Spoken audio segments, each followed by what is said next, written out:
Good evening and thanks for joining us. I'm Terry McFadden. And I'm Lauren Moss. Well, it's time to say farewell to a local legend. In fact, some consider Sister Maura Brannick a saint. 16 News Now reporter Mark Peterson is live in the studio with more on her storied life. Mark.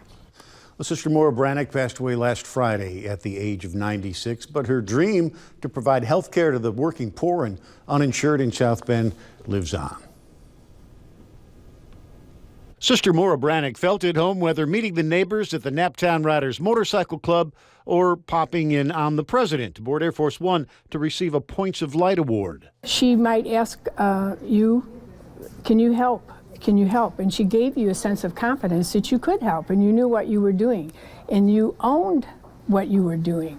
In 1986, at the age of 62, Sister Maura started a health care clinic for the working poor and uninsured on South Bend's west side with a little help from board members at St. Joe Medical Center. And one of the questions was, well, where are you going to get the money, sister? And she said, well, from you guys.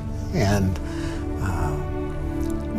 I don't know that anyone has ever had the guts to tell Sister Maura no, but I wasn't going to be the first. 33 years later, the clinic still stands, only now it bears Sister Maura's name. It is a clinic that does not accept patients who have insurance, a clinic that's run largely by volunteer physicians and staff, a clinic that has a $5 copay for doctor visits, but a policy that no one will be refused treatment. I think we could learn that in a simple way you can solve some very complex problems and you can reach out to the poor.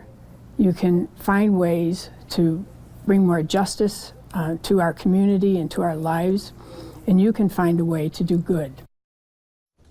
Sister Brannick actually retired in 2008 at the age of 85 in rather humble fashion, saying she had the idea, but everybody else did the work.